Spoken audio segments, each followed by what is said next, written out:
প্রতি বছরের মতো এবারও পবিত্র ঈদুল আজহা উপলক্ষে রাজধানীর বায়তুল মোকাররম জাতীয় মসজিদে 5টি ঈদের জামাত অনুষ্ঠিত হয়েছে। ভোর থেকেই মুসল্লিদের ঢল নামে মসজিদ এলাকায়। নিরাপত্তা ব্যবস্থা ছিল জোরদার। শান্তিপূর্ণ পরিবেশে ঈদের নামাজ পড়তে পেরে ধর্মপ্রাণ মুসল্লিরা আনন্দিত। তবে আধুনিকায়নের দাবি জানিয়েছেন অনেকেই। সবুজ মাহমুদের রিপোর্ট।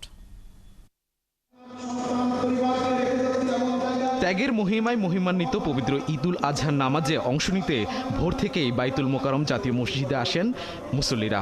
সকাল 7টা থেকে শুরু হয়ে 10টা 45 মিনিট পর্যন্ত প্রতি ঘন্টায় একটি করে মোট 5টি ঈদ জামাত অনুষ্ঠিত হয়।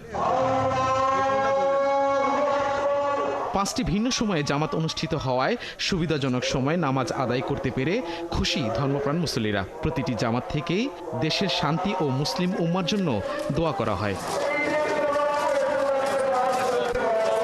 একটা টেনশন ছিল যে প্রথম জামাত ধরতে পারি কিনা। ইনশাল্লাহ সহি সালামতে সুন্দর করে আমি আমার ইচ্ছাটা পূরণ করছি। প্রথম জামাতের নামাজ পড়তে পেরেছি। ত্যাগের মহিমায় সকল ধর্ম বর্ণের সকল মানুষের ভেদাভেদ বলে সকল মানুষের মানবতার জন্য আমরা কাজ করতে পারি, মানুষের কল্যাণে থাকতে পারি। আমার নামাজ, আমার যাবতীয় কোরবানি সবকিছু সেই মহান প্রভুর নামে। আমরা সেই ত্যাগের মহিমায় ভাস্বর হয়ে আমরা সেই কোরবানির দিকে অগ্রসর হচ্ছি।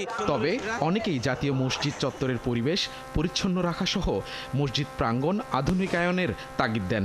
বাইতুল মোকাররম মসজিদে এসে নামাজ পড়া আসলেই ভালো লাগছে, কিন্তু যে জিনিসটা হলো বাইতুল মোকাররম মসজিদের যে আরও বেশি আধুনিকায়ন হওয়া উচিত বলে আমি মনে করছি। পশু জবাই করব, মাংস বিতরণ করব, গোশত বিতরণ করব প্রতিবেশীর মাঝে, আত্মীয়দের মাঝে, এবং ঘুরে বেড়াবো, কবর জিয়ারত করব। এটাই আজকে আমাদের ঈদের আনন্দ ইনশাআল্লাহ। ঈদের জামাতকে কেন্দ্র করে পুরো বাইতুল মোকাররম মসজিদ এলাকায় নেওয়া হয় নিশ্ছিদ্র নিরাপত্তা ব্যবস্থা। জাতীয় মসজিদ বাইতুল মোকাররমে আজ পবিত্র ঈদুল আজহার নামাজ আদায় করেছেন হাজারো মুসল্লি। তারা বলছেন কোরবানির এই দিনে পশু জবাইয়ের পাশাপাশি মানুষের ভেতরের লোভ, অহংকার, হিংসা তথা মনের পশু কুরবানি দেওয়ার শিক্ষাই দেয় ঈদুল আজহা। সবুজ মাহমুদ, ৭১, ঢাকা।